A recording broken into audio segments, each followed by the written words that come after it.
Early in the morning at today is Monday. Kaya nandito ako sa likod at 6:30 in the morning. At nag-enjoy ako na tingnan ang aking mga garden, mga halaman ko sa likod. Alam nyo guys, ang halaman nagbibigay ng lakas sa ating puso, katawan, dahil sila yung inspiration natin.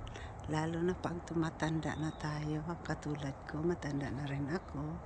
Kahapon, gumawa kami ng bahay ng ng sitaw, yung long beans. Sa baba may mga halaman, pero doon sa side na yon, mga buto ng sitaw ang tinanim ko, at saka buhay na rin sila. Ito yung ginawa namin.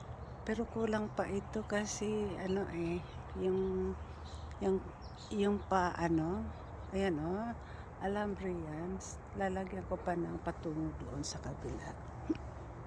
So ito, mga halaman ko, hindi naman ma-disturb ang mga halaman kasi nasa gitna yung mga gulay. Ayan ang gaganda nila guys. Saka ito, pomegranate. Ang dami kong mga prutas din sa gilid ng bahay. Guys, ito ay isang pomegranate. Persimmon. Ayan may mga bunga na. At ito ay isang apricot.